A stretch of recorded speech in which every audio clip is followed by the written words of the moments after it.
Latest promo అయితే వచ్చింది భయ్య. ఆ ప్రోమోలో మన చీఫ్లకి కొంతమంది క్లాన్స్ అంటే వీళ్ళని ఒక గ్రూప్ గా డివైడ్ చేస్తున్నారు. ఒక బెడ్రూమ్ కి సపరేట్ గానీ లేకుంటే ఏదన్నా సపరేట్ గా టాస్కులు పెట్టడానికి కానీ రావడమే టాస్కులు పెట్టకుండా ఒక్కొక్కరిని జంటలు పంపించారు కదా.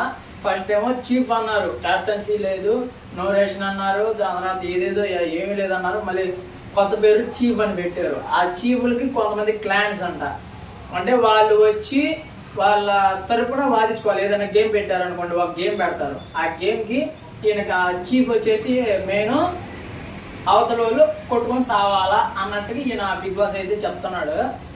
ఎవరు కావాలి ఎంచుకోండి అంటే కొంతమంది ఏమో ఈమెమో యాష్మి ఏమో నాకు కొట్టుకునే వాళ్ళు అక్కర్లేదు, నాకు ఇలాంటి వాళ్ళు అదే అన్నెసెసరీగా ఉండే వాళ్ళు అవసరం లేదా అనేది. దాని తర్వాత ఈమెమో నైనిక ఏమో నాకు ఆల్రెడీ ఆయన దగ్గరికి శేఖర్ భాష వచ్చేసారు, దాని తర్వాత ఆదిత్య ఓం గారు కూడా వచ్చారు, దాని తర్వాత ఇంకొకరు నాకు తెలిసి వస్తే నిబిల్ అయితే వచ్చి ఉంటాడు. వాళ్ళ నలుగురు కలిశారు, వాళ్ళైతే ఒక టీం అనేది అర్థమైంది. దాని తర్వాత మన నిఖిల్కి ఏమో మొత్తం గర్ల్స్ దీనికి విష్ణుప్రియ వీళ్ళందరూ ఏంటి సపోర్ట్ చేస్తున్నట్టుకున్నారు. మన సోనియాకి ఎవరు వస్తారు అర్థం కావట్లేదు, బాగా వీక్ టీం వస్తుందని నేను అనుకుంటున్నాను. ఎవరంటే బీబక్క ఇలాంటి వాళ్ళు వస్తారనుకుంటున్నాను. మీరు ఎవరు అనుకున్నారు కామెంట్ చేయండి.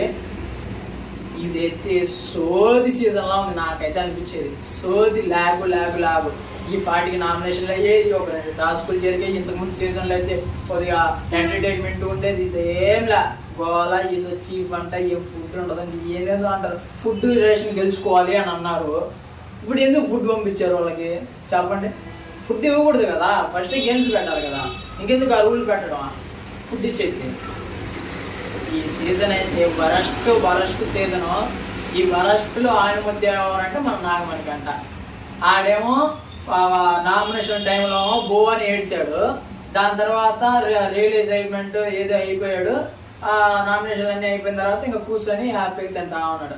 తిన్నాం తప్పు కాదు, అంటే ఇంకా 24/7లో ఇంకా దాని గురించి ఏమీ లే, ఇంకా ఫిగర్ అవుట్ చూపించాను. మనం సింపతి గేమ్ ఆడాల్సిన సేపు ఆడేసాం, ఇంకా అవసరం లేదు అనుకున్నాడు. బయట నేను చెప్పాడు కదా ఏంది ఇంకా గేమ్ ఉందని చెప్పి నిఖిల్ వచ్చి ఓదారుస్తుంటే రాత్రి ఎపిసోడ్లో ఇంకేముంది మొత్తం బయటకు వచ్చేసింది కదా. ఆయన ఆడదాం అనుకుంది ఇదే గేమ్, కానీ ఫస్ట్ వీక్లోనే వచ్చేసింది అనేసరి బాధపడుతున్నాడు పాపం. మైండ్ గేమ్తో ఆడదామని వచ్చాడు, ఫస్ట్ నామినేషన్లో పడి ఏదో ఫ్రాంక్గా బయటికి వెళ్ళిపోతున్నా అనేసరికి ట్రిగర్ అయిపోయి ఈ వారంలోనే తన మైండ్ అంతా వాడేసి తలనొప్పితో మైండ్ పోయింది అతనికి. ఏం చెప్తాం, ఇలా ఉందా. అలాంటి వాళ్ళని తీసుకొచ్చాడు ఈసారి బిగ్ బాస్. డబ్బులు లేకుంటే ఈ బిగ్ బాస్ నాకు కుదిరా సామని జనాలు అనుకుంటున్నారు, మరి అర్థం కావట్లేదు. ఈసారి అయితే వరస్ట్ సీజన్ నాకు అనిపిస్తుంది. మీకేమైనా అనిపిస్తుందో ప్లీజ్ కామెంట్ చేయండి. ఈ ప్రోమో కట్టలేదురా నాయన, ఈ దన్నం నాయన ఎడిటర్ ఎవరో కానీ.